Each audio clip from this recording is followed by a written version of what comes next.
Сайн байцгаана уу? Намайг Отхон Баяр гэдэг. Би UBCAP компани гүйцэтгэх захирлаар ажилладаг. За би өөрийнхөө өдөр тутам ашигладаг 3 аппликейшнийг та бүхэнд танилцуулъя. За эхнийх нь бол мэдээж UBCAP аппликейшн. За UBCAP аппликейшний хувьд бол такси дуудлагын платформ. За такси дуудахад за одоо та бүхэнд танилцуулъя. Ингээд өөрийнхөө ойрхон байгаа цэгийг энэ дээр болно. Тэгээд такси дуудахдаа мөн илүү мөнгө санал болгож болдог. Одоо өөрийн дуудахад одоо төвжирлээс хамаарат хүмүүс бас 91 гэсэн ойлголт байдаг. Тэр үед нь бол илүү мөнгө санал болгонгууд одоо за 5000 өнгөт одоо жолооч инээж байгааг та харж байна. За 5000 санал болгоё жишээ. За тэгэхэд одоо хамгийн ойрхон жолооч надад одоо дуудлага санал болгоод гэж байгаа. Тэгэхээр бол лавлах руу уцаар ярихгүй энэ ашиглаад бол маш хамаатай. За ингээд Баттулга санаатай 6 цагаан өнгийн машин гэдэг ингээд гарч ирж байна. За жолоочтойгоо энэ дээр залгаа холбогдож байна. Салгаж идэв. За жолоочтойгоо холбогдохдоо бас энэ жолооч хэрэглэгчийн дугаарыг харах боломжгүй нууцлалдаг болсон байгаа. Тэгээд энэ бол одоо хэрэглэгчд бол надад ч гэсэн маш их таалагдж байгаа. Жолооч миний дугаарыг харахгүй, тэгээд дээр нь миний нэгж унахгүй, жолоочийн ч бас нэгж унахгүй юм болж байгаа. За дараагийн миний танилцуулах аппликейшн бол HippoCart. За HippoCart-ийн хувьд бол үг цээжилдэг аппликейшн байгаа. Зургийг харж агаад явцдаг, одоо багцаа сонгоод энэ дээр бол хүүхдүүд ялангуяа одоо орой өд ширэнгүүд бидний утсыг бол хүүхдүүд булгаад авчдаг.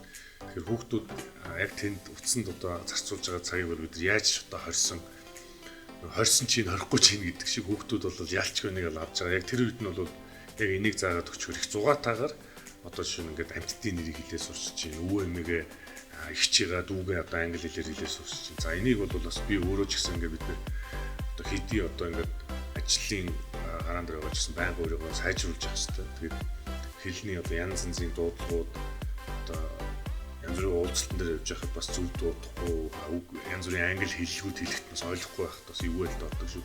Тэгэхээр бол яг энэ байнга хүн сурч явах энэ боломжийг бол их тийм зугаатай байдлаар ингээд за дараагийнх нь хэрэглэдэг аппликейшн бол Medium гэдэг. За Medium-ыг би бол яаж ашигладаг вэ гэхээр за энэ бол ерөнхийдөө блог бинийгээ дагаа явуулдаг. Хамгийн гол нь энэний одоо яг мэдээнийх нь өөрийнх нь одоо юу бичдэг оруулдаг гэсэн нь маш ойлгомжтойгоос маш их гоё тийм цэвэрхэн байдаг. Хамгийн гол нь одоо бидний ингээд бизнесийн байгууллага янз бүрийн одоо мэдээ сурвалжлага гараад тэрийг олон нийтэд түгээхийн тулд ингээд нэг сайтад мэдээ тавиулах гэхээр тодорхой төлбөрүүд нэгтэй. Medium дээр тавьчаад зүгээр ширэлж. Өнөөдөр бол одоо юу гэдгийг тухайн сайт руу доменийг бичиж орж мэдээлэл авдаг маш ховор болсон. Ихэвчлэн сошиал медиагаар явж байгаа. Гэхдээ Facebook дээр бид ингээд албан ёсны мэдээлэл чинь одоо оруулах гэхэд бас нэг харагдах байдал юмуд нь бол боломжгүй одоо байдаг бол яг энэ ингээд сайтн дээр орсон мэдээ шиг энэ дээр ингээд ордог. За хамгийн гол нь зөвхөн өөрөө мэдээг явахаас гадна хүмүүсийг дагаж бас мэдээлэл хуваалцдаг. Одоо хамт харуулъя. За жишээ нь одоо манай стартапын зарламаас эцэг гэдэг Ocom ингээд өдөр тутам өөрийнхөө үйлчлүүд мөн зөвлөгөөнүүдийг энэ дээр оруулж идэг. Тэгээд эдрийг энэ шиг ороод сошиал медиа дээр бол яг ийм бизнесний мэдээлэлүүд бол бас тэр бол байхгүй шүү дээ. Янз янзын зүйлүүд төрөө авчдаг. Тэгэхээр энэ дээр бол хувь хүн болгон өөрсдөө бичгч болсон ийм аппликейшн байгаа. Тэгээд миний танилцуулсан аппликейшн байлаа. Тэгээд UBCAP, HippoCart, Medium гэсэн аппликейшн байлаа.